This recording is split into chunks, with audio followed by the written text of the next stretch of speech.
Il y a un robot poubelle qui est en route pour frapper les océans de la Terre. Les gouvernements sont extrêmement alarmés et dépensent des milliards pour éviter cette catastrophe. Des astronautes doivent être envoyés dans le cadre d'une mission audacieuse pour dévier sa trajectoire ou le faire exploser en petits morceaux. En cas de succès, ils reviendront en tant que héros, ayant sauvé non seulement nos océans, mais aussi la vie humaine de la dévastation du robot poubelle. D'accord, j'ai créé ces scénarios, mais dans cette vidéo. Alors, combien de déchets pensez-vous qu'il y a dans nos mers? Vous pensez probablement qu'il y en a beaucoup, mais vous n'avez peut-être rien avec quoi le comparer. Si je vous disais qu'il y a actuellement 150 millions de tonnes de déchets dans la mer en ce moment, avec une prévision de 600 millions d'ici 2040, ces chiffres ne signifieraient probablement pas grand-chose pour vous. Alors faisons une petite expérience de pensée. Mettons ces 600 millions de tonnes de déchets dans l'espace et compressons-les en une forme de boule avec une densité approximative d'un astéroïde. À quelle taille pensez-vous que ces déchets seront? Quelle taille aura le robot poubelle? La NASA a récemment visité un astéroïde près de nous appelé Bennu, qui faisait environ 500 mètres de diamètre. Il pèse environ 70 millions de tonnes. Ce poids a été suffisant pour que la sonde OSIRIS-REx entre en orbite autour de lui. Notre astéroïde de déchets fait 600 millions de tonnes, presque 10 fois plus. Le diamètre du robot poubelle serait facilement supérieur à 1 km de diamètre. Mais en réalité, les déchets sont un astéroïde très petit. C'est un astéroïde assez poreux et il est probablement moins dense qu'un astéroïde. Bennu, un astéroïde assez poreux, a tout de même une densité de 1,2 grammes par centimètre cube. Les déchets, en revanche, sont probablement plus proches de 0,14 grammes par centimètre cube. Cela doublerait à nouveau le diamètre de notre robot poubelle.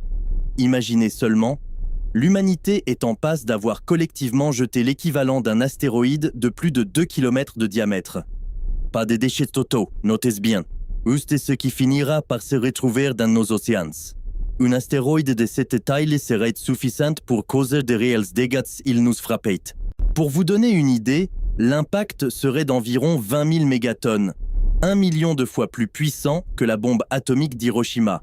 Cela effacerait un pays entier et aurait des conséquences mondiales, comme de la poussière dans l'atmosphère.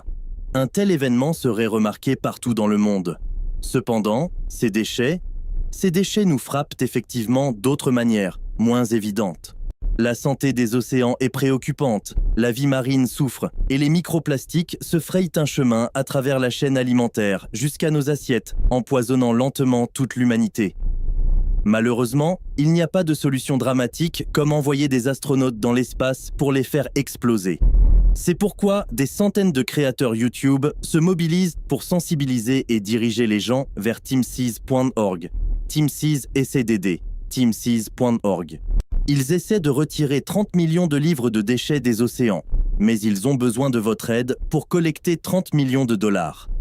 100% de chaque don que Teamseas collecte ira aux partenaires à but non lucratif, l'Ocean Conservancy et l'Ocean Cleanup, où $1 retirera une livre de déchets de l'océan. Maintenant, si vous êtes comme moi et pensez que c'est vraiment une goutte d'eau par rapport à la taille du robot poubelle, est-ce que cela va réellement aider?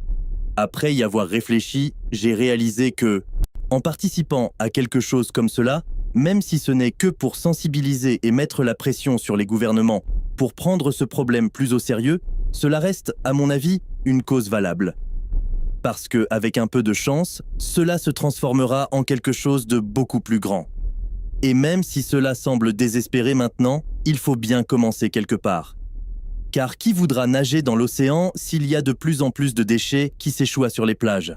Qui voudra manger des aliments avec des microplastiques? Et surtout, je suis sûr que vous voulez respirer pour les générations à venir. Mais cela pourrait être difficile si le phytoplancton qui fournit une grande quantité de l'oxygène dans le monde entier meurt.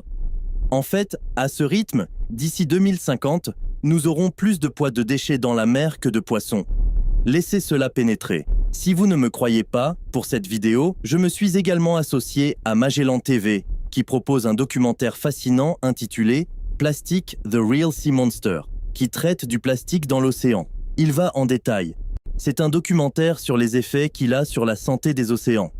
Donc, si c'est quelque chose que vous aimeriez en savoir plus et vraiment vous informer sur les problèmes en cours, vous pouvez utiliser mon lien dans la description pour obtenir Magellan TV gratuitement pendant un mois sentir afin que vous puissiez regarder ce documentaire par vous-même.